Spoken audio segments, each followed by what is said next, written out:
Poleg starih strojev oziroma aparatur jih v osrednji kuhinji najbolj moti prezračevalni sistem, ki ga, pravi ravnateljica Meta Potočnik, ne morejo popraviti. Zato je potrebno prav na novo postaviti in celotno logistiko bomo prestavili v spodnje prostore. Bomo povečali vsaj še za enkrat toliko, kot je zdaj.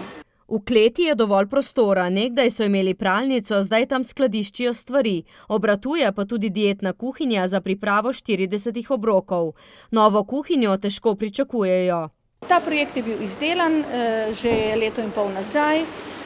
Predstavljen tudi mestna občina oziroma ustanovitelj je potrdil in se je zelo zavzel, da bomo v 2 letih tudi naredili. Občina ima za naložbo v letošnjem in proračunu za 2021 rezerviranih 300 tisočakov.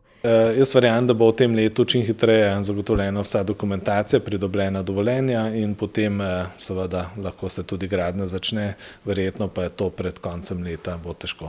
Na čim prejšnji začetek del seveda najbolj upa nekaj manj kot 20 zaposlenih v kuhinji, ki dnevno pripravijo približno 1000 obrokov in skrbijo tudi za njihov razvoz po vseh enotah.